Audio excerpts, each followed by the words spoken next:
top of my head is chopped off. Good posture, no head. Bad posture, plenty. I don't know. Let's lean back and chill with you guys for a little bit. So, one of the questions that I get asked most often is, how do you stay motivated? This is a question that is really hard to answer without sounding like a jerk. You ready for it? You don't stay motivated. It is a matter of discipline, not feelings. If you go with how you feel, if how you feel today determines if you eat correctly or if you make it to the gym, if you put full intensity into your workout, if you go by how you feel, you might make it 40-50% of the time. Motivation is not going to help you reach your goals. There may be some people who disagree with me on that, and that's fine. We're all different. But it is a matter of putting a plan in place, developing the habits, and having the discipline to do what you don't feel like doing. I did not feel like getting up early this morning. I set my alarm and I snoozed a couple times, which I always do. And I drove to the gym, sat in the parking lot for a while. I was not motivated. But in the end, am I going to be mad at myself if I don't get off my tail and go in the gym and get a good workout? Yes. And then I have to live with the fact that I just didn't do it because I didn't want to? No. Not acceptable. So the answer is, you do it even when you don't feel like it. Motivation will come and go. You know, I have some days where I'm seeing some progress. Maybe my biceps are looking a little bigger, or there's a little extra roundness to my glutes or something like that, and I'm extra motivated that day, and it will be gone just as fast as it arrived. It's just not something that you can count on. And that's really hard for a lot of people because, you know, you sit and you scroll through Instagram or scroll through Facebook looking for motivation, and you can find millions of motivational quotes and memes and videos. But in the end, it's fleeting. Your emotions are fickle and they will betray you. They are not your friend. And you have to learn how to control them and develop good habits. You know, it takes the statistics, I can't talk today. The statistics are that it takes 2 weeks to create a habit. So, when you start out a new year or a new month or a new week, rather than saying, okay, this week I am going to drink a gallon of water every day, I'm going to get up and go to the gym at 5 a.m., and I'm going to stick to my macros and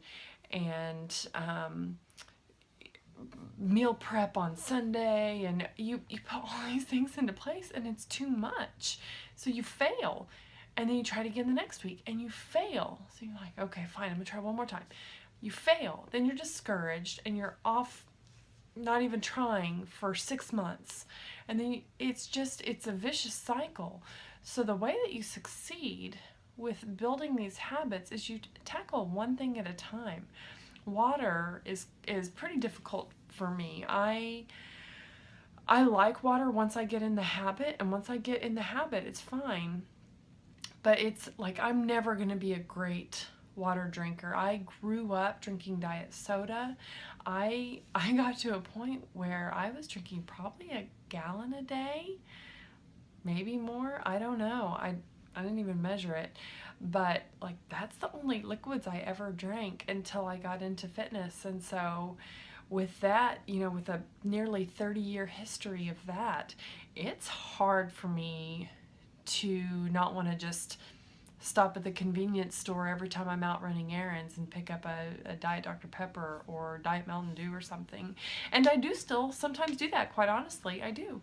But I set a goal for how much water I'm going to drink, and then once I've had that, then I'll get the diet soda if I really want one. But then, I have to evaluate, is this, just like I mentioned yesterday, is this getting me towards my goals?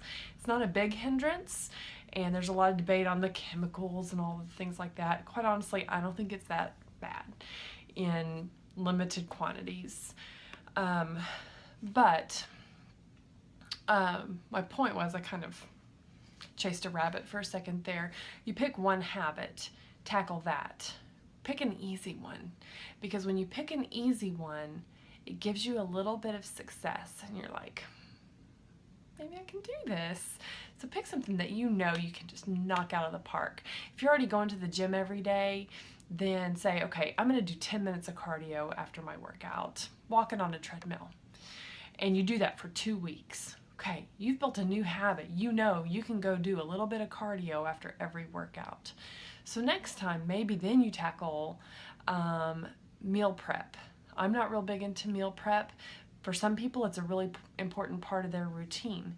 So if it is, and it's something that you enjoy cooking, you enjoy your time in the kitchen, you've got an Instant Pot or slow cooker, and it's easy. So, okay, I'm going to meal prep this week. And so you make your list of stuff to meal prep. And you do that 2 weeks in a row. So now you've got your cardio habit and your meal prep habit. So now maybe you attack that water habit and say, okay, I'm not going to go for a gallon a day. There's no way I can start drinking a gallon a day. So this week, I'm just going to go for 32 ounces a day, and then maybe have some tea or my coffee or something like that.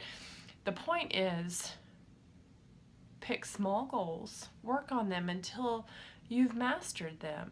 If you picked one goal every 2 weeks for a year, at the end of that year, you'd have 26 new habits. Can you imagine how many awesome things you can have mastered at the end of a single year? What if you only did half that? What if you only accomplished one every 4 weeks? That's 13 new awesome habits at the end of a year. Your life would look completely different. Completely different. And you can do it. It's you pick something small and then develop some success. Go for the next thing. Go for the next thing, but just don't rush. Once we decide we're ready for a change, we're all gung-ho and ready to go all in and change everything, and we set ourselves up for failure when we do that because it's too much. We are creatures of habit, and those old habits that have been ingrained in us, some of them since childhood, it's too much to change all at once. So be kind to yourself. Set yourself up for success. Set those little goals and go for it. You can do it. You can. That's it for me for today.